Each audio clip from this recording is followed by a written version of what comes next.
Salam sejahtera dan salam perpaduan kepada seluruh rakyat Malaysia. Berita panas malam ini dipetik daripada Sinar Harian bertajuk Najib diampunkan, Menteri minta tunggu kenyataan rasmi.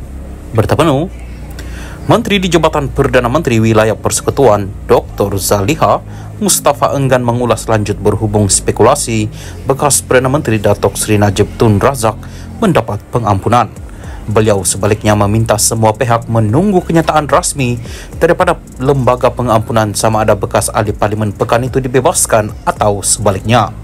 Zaliha yang juga salah seorang anggota lembaga berkenaan memaklumkan satu kenyataan rasmi akan dikeluarkan namun tidak menyatakan secara terperinci mengenainya. Menurutnya, buat masa ini beliau tidak boleh mengulas lebih mendalam mengenai mesyuarat yang berlangsung di Istana Negara itu memandangkan ia perkara sulit. Sementara itu, memetik laporan utusan Malaysia, Najib dikatakan telah mendapat pengampunan oleh lembaga pengampunan pada Isnin. Akhbar tersebut pada hari sama turut melaporkan lembaga pengampunan bermesyuarat pada Isnin dengan dipengerusikan oleh Yang di-Pertuan Agong Al-Sultan Abdullah Riayatuddin Al-Mustafa Bilal Shah dan difahamkan salah satu agenda mesyuarat adalah mengenai pembebasan Najib. Dalam pada itu, utusan Malaysia dalam kemas kini terbaru di portalnya memaklumkan laporan mengenai pengampunan Najib yang disiar sebelum ini ditarik balik. Ia susulan terdapat fakta mengenai laporan berkenaan yang tidak dapat disahkan. Mahkamah Persekutuan Putrajaya pada Ogos 2022 lalu mengekalkan sabitan dan hukuman penjara 12 tahun serta denda RM210 juta ringgit atau penjara 5 tahun sekiranya gagal membayar denda ke atas Najib kerana menyeleweng dana RM42 juta milik SRC International sendirian Berhad. Panel 5 hakim dipengerusikan oleh Ketua Hakim Negara Tun Tengku Maimun Tuan Mat sebulat suara membuat keputusan itu selepas mendapati Mahkamah Tinggi Kuala Lumpur telah membuat keputusan yang betul dan tidak terkilaf apabila mensabitkan Najib terhadap tuduhan berkenaan. Najib juga diarah menjalani hukuman penjara pada hari sama hakim membuat keputusan tersebut, sekaligus menjadi bekas Perdana Menteri Malaysia pertama dipenjarakan. Ketika ini, Najib masih berdepan 3 lagi kes mahkamah termasuk penyelewengan RM2.3 bilion dana 1MDB yang kini di peringkat perbicaraan dengan pendakwaan telah memanggil saksi ke-46 bekas Gubernur Bank Negara Malaysia BNM Tan Sri Dr. Zeti Akhtar Aziz 76. 2 lagi kes ialah pecah amanah jenayah berjumlah RM6.6 bilion berhubung pembayaran kepada International Petroleum Investment Company IPIC dan pengubahan wang haram membabitkan dana SRC International sebanyak RM27 juta ringgit yang masing-masing masih di peringkat pengurusan kes. Majlis Kerja Tertinggi MKT UMNO sebelum ini memohon ehsan Yang di-Pertuan Agong Al-Sultan Abdullah Riayatuddin Al-Mustafa Bilal Shah untuk mempertimbangkan pengampunan penuh kepada bekas Presiden UMNO itu. Pada 28 Julai 2020, Mahkamah Tinggi Kuala Lumpur menjatuhkan hukuman penjara berjumlah 72 tahun dan denda RM210 juta terhadap Najib selepas didapati bersalah atas 7 pertuduhan salah guna kuasa, pecah amanah dan pengubahan wang haram membabitkan dana SRC.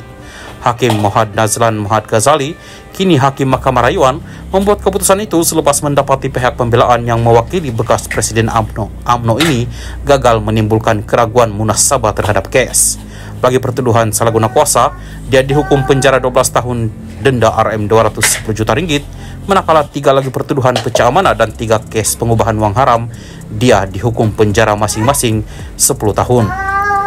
Kesemua hukuman penjara itu ialah berjumlah 72 tahun, namun mahkamah memerintahkan hukuman itu berjalan serentak, yaitu Najib dipenjara selama 12 tahun. Tanpa berlengah, Najib merayu atas hukuman tersebut, namun Mahkamah Rayuan mengekalkan keputusan Mahkamah Tinggi yang mensabitkan Najib pada 8 Disember 2021. Salam sejahtera dan salam perpaduan kepada seluruh rakyat Malaysia terkini dari Mahkamah. Najib tak maklumkan Kabinet Bon AS 3.5 bilion dolar. Berita penuh, seorang pegawai penyiasat SPRM memberi keterangan bahawa bekas Perdana Menteri Najib Razak tidak memaklumkan Kabinet mengenai terbitan bon 1MDB bernilai AS 3.5 bilion dolar. Nur Aida Arifin memberitahu Mahkamah Tinggi Kuala Lumpur petang tadi mengenai perkara yang didakwa dilakukan Najib berhubung penglibatan 1MDB dalam pengambil alihan dua pengeluar tenaga bebas IPP Tanjung Energy Holding Sendirian Berhad TEHSB dan Genting Senyen Sendirian Berhad. Saksi pendakwaan ke-49 itu memberi keterangan semasa perbicaraan hari ini terhadap 4 pertuduhan salah guna kuasa dan 21 pertuduhan pengubahan wang haram terhadap Najib yang dikatakan dengan dana RM2.27 bilion daripada 1MDB. Najib sebagai Menteri Keuangan tidak memaklumkan kabinet berhubung pengeluaran bon AS 3.5 bilion 1MDB, sedangkan sebenarnya obligasi pinjaman sebuah MKD syarikat milik Menteri Keuangan diperbadankan 1MDB akan memberi implaksi kepada keuangan negara. Kementerian Keuangan tidak mempunyai sebarang pengetahuan mengenai terbitan dua bon itu yang masing-masing bernilai AS 1.75 bilion untuk pemperolehan TEHSB dan Genting Senyen, kata Nur Aida kepada Hakim Perbicaraan Colin Lawrence Square.